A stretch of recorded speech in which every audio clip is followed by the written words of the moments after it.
So, going into Game 3, we see the series was tied 1-1 with our blue player, Phobos, pulling ahead in Game 1 with a mech build and completely dominating his Terran opponent, WGsSteve. In the second game, he was playing random again. He got Zerg, so we saw a Zerg Phobos versus a Terran again, Steve. Steve was able to win in Game 2 after some choice and very good engagements and very good focus firing during one of the engagements. So we see up here in our 2 o'clock position, we see a blue Protoss player, Phobos, for Game 3, and then we see down here in our 8 o'clock position, our orange Terran player.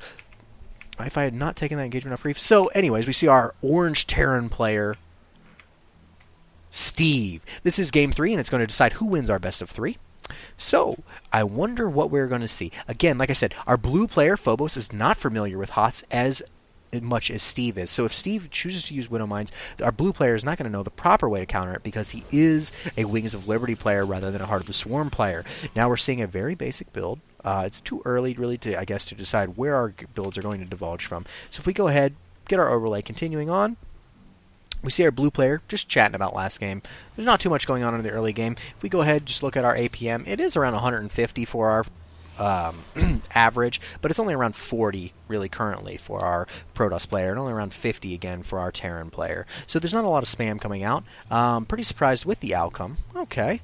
Yeah, our blue player is now regretting his decision to engage off creep, which may have cost him the game. Now we see a barracks coming down from our Terran player. If he plays the same exact build, we'll see him scout rated 12.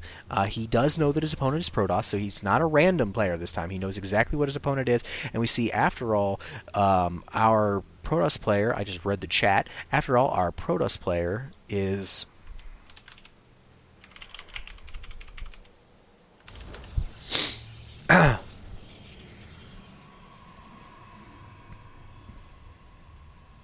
Plurus player is going for... I'm surprised he hasn't gone for an extra gas. So I'm wondering if he's going to go for a... No, so he did go for a gas. I was just wondering if he was going to go for maybe like a CC first, but he is not going for 3... he's not going for that. Now we see... we're not seeing... No, we did see a scout from our Terran player. So our Terran player is getting ahead with the scouting. Our Protoss player has not sent any type of scout, so he does not know what's going on. But if he noticed anything from last game, our Terran player has played pretty much the same opener every single game. However, we did see gas a lot earlier than we're used to, so I'm wondering what he's going to do. Are we going to see a factory and some early Widow Mine harassment? We may see just that, because our Terran player has up to this point not taken a gas so early in the game. We do see again, just very common builds out of both of them, so let's see where they choose to divulge. We see a full wall in, so our Protoss player would not be able to get any type of a good scout off if he did send a probe at this point. We do see a probe going out to scout, but again, he's not going to see any viable information unless our Terran player decides to expand right now. That's the only information he's going to see. And it looks like our Terran player is planning to do just that. So we do see a CC thrown down at 19 from our Terran player, and we're going to go ahead and see that, oh, well, no, actually our Protoss player isn't scouting at all. We do see a Reaper now. Our Protoss player sees that Reaper. What is he going to do? How is he going to be able to react to this? I can tell you're a wall player by the lack of proxy Oracle cheese. So this Zealot was able to get a couple of good hits off on that Reaper, but that Reaper is really going to be able to beat with kiting, any type of kiting. And the Reapers in Heart of the Swarm heal so quickly that it's not even going to hurt him that he was damaged by that Zealot. Now we do see a Stalker out. This is going to be extremely important. So the Stalker is going to be able to chase off the Reaper, but the Reaper's coming from a different angle. The Reaper is faster than the Stalker, so... Is the Reaper going to be able to get around? The Reaper is not going to be able to get around. So the Reaper is going to have to run away and get some shields. So the Reaper is just there for a scout. He's not going to be able to cause any damage. We do see a bunker going down from our Terran player, and we do see a slight worker advantage for our Terran player, but only ever so slightly. We do see another barracks, so we're not going to see any type of Widow Mine harassment. I'm wondering why we got our gas so early from our Terran player. As we see, it's beginning to accumulate. Is he going to have Marauders to counter a Stalker-heavy composition? Now, we do see a Mothership. Did we see any units lost? We did see a single worker that was killed by that Reaper. So that Reaper has gotten one worker kill. but then he was chased off by our Mothership Core. And we do see 3 extra gateways coming down. Our Protoss player has gotten an expansion, has taken another base, and our Protoss player is now pressing a little bit into these Marines with some Stalker pressure. He's now backing off because he knows he can't break that bunker, and we do see this Reaper again in the main, being annoying, being harassment, and we see the Reaper moving up. He's just sitting in the main. He's not doing anything, and we see another Stalker. The Stalker's going to chase him off, so he's not going to get any more kills. And we see another Stalker coming down. I mean, he really could have gotten an extra, that Reaper killed if he would have been able to surround him with that Stalker. So that Stalker is going to chase him, try to chase him all the way off.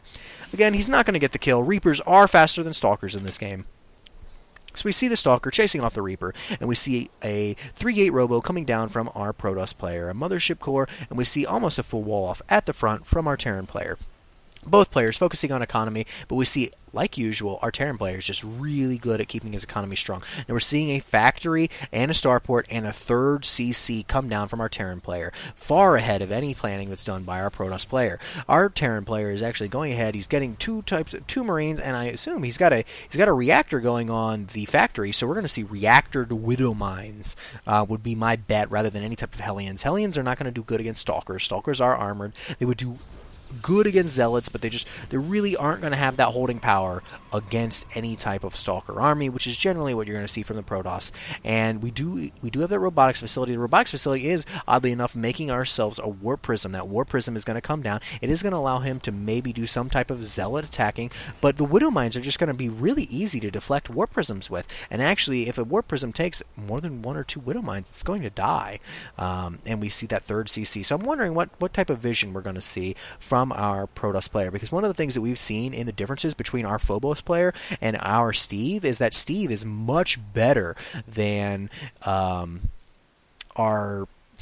Steve is much better than Phobos at scouting what his enemy is doing. Now, reacting to it, when it was Wings of Liberty, which is a game that Phobos is more familiar with, Steve didn't know exactly how to react. However, in this game, he's going to know a little bit better how to react to what's going on. We do see a Warp Prism that's loading up with Zealots. However, there are already some Widow Mines out.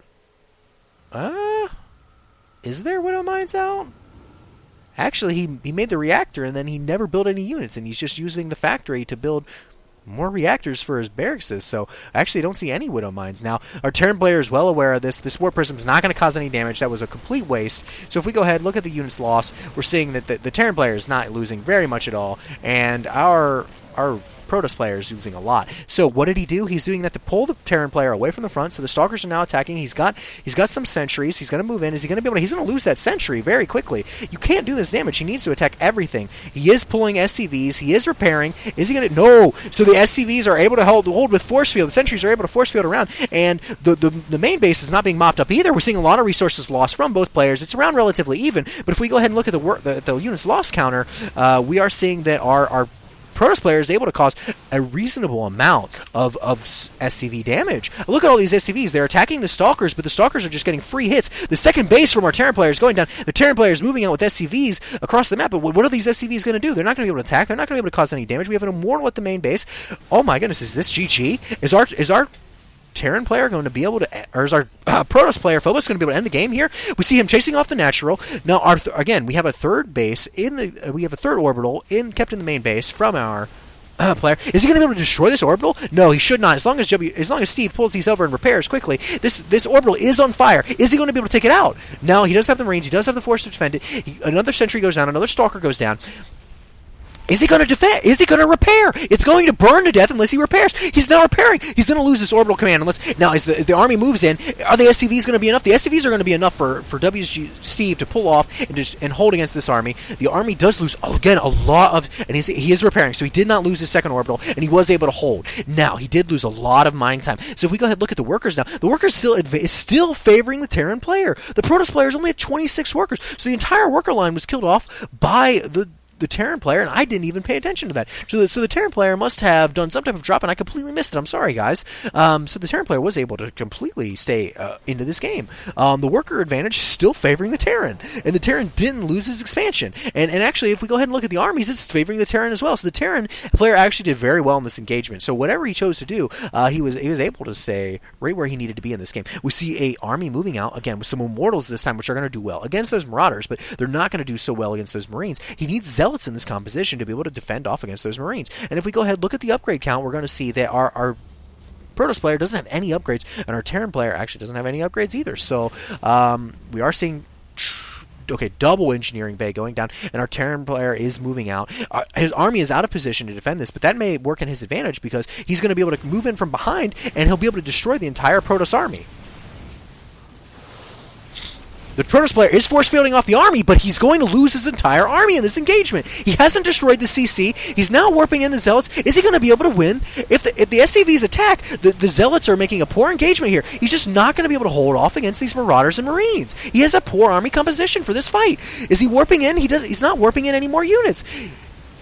The Terran player is just making decisively better decisions. We see much more units being lost from our Protoss player. He pulls the Immortal. He's gonna escape with one Immortal, but he just is behind. He's lost 2,000 minerals. And if we go ahead again, look at the workers. Now the worker count is favoring our Protoss player at this point, but we see 3 functional orbital command centers, so 3 working bases from our Protoss, from our Terran player, and our Protoss player has just not been able to shut down the bases like he had hoped. We see more Stalkers moving in, but there are still Marauders from our Terran player. We see Stim, he's chasing down some of those units. He's going to kill an Immortal. He gets an Immortal kill. And we see that the War Prism's going to go down with 3 Stalkers inside of it. This is not looking good for our Protoss player right now. Even though our Protoss player has a little bit of an advantage, he's completely lost his army. And if we go ahead and look at the units lost tab, again, 8,000 units lost, nearly twice the amount of resources that have been lost by our Protoss player. And our Protoss player has not successfully held down a third. So his economic advantage is not going to last for long. We can already see 37 to 42. Our Terran player is coming easily back to get the resource advantage. And the Observer is going to be sniped by our Terran player, who's now moving out. I don't think our Protoss player is going to be able to hold off against this army. He just doesn't have the amount of damage that's going to be able to deal with stimmed units. We actually see a 4th command center coming down. So our Terran player knows he's in an extremely powerful position right here. He has map control, and he's now taking the economic advantage against our Protoss player. So let's see how our Protoss player is going to be able to defend. Our Protoss player just has a couple of Stalkers and Zealots. Stalkers and Zealots are not going to be able to beat this bio army from our Terran player. We do see an Immortal, we do see a Mothership Core, but the Mothership Core does not have enough energy to cast the Photon Overcharge. And we're just seeing a lot of units that are being lost. We're seeing a lot of good micro from our Terran player. We see the Mothership Core go down. There's just nothing that the Protoss player can do. This has got to be GG. We're going to see the Terran player just easily move into his opponent's base, and there's nothing he can do.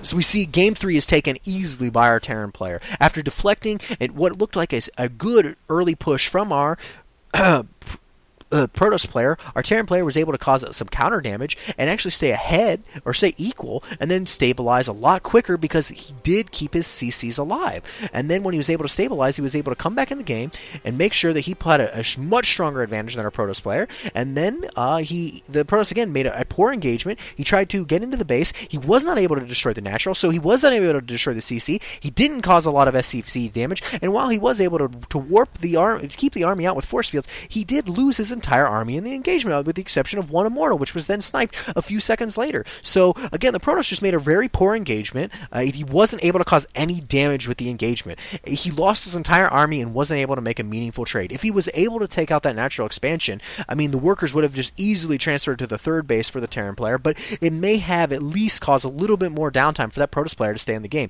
But what happened is he wasn't able to cause any type of meaningful damage and lost his entire army in engagement, which then just led to our Terran player steamrolling our Protoss player. We're taking complete map control and complete economic advantage of it.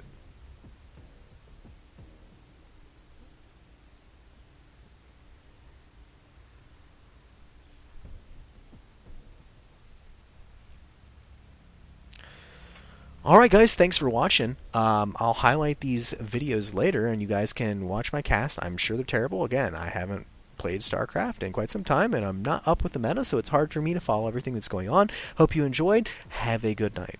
And enjoy your Thanksgiving tomorrow, everybody. Bang, bang.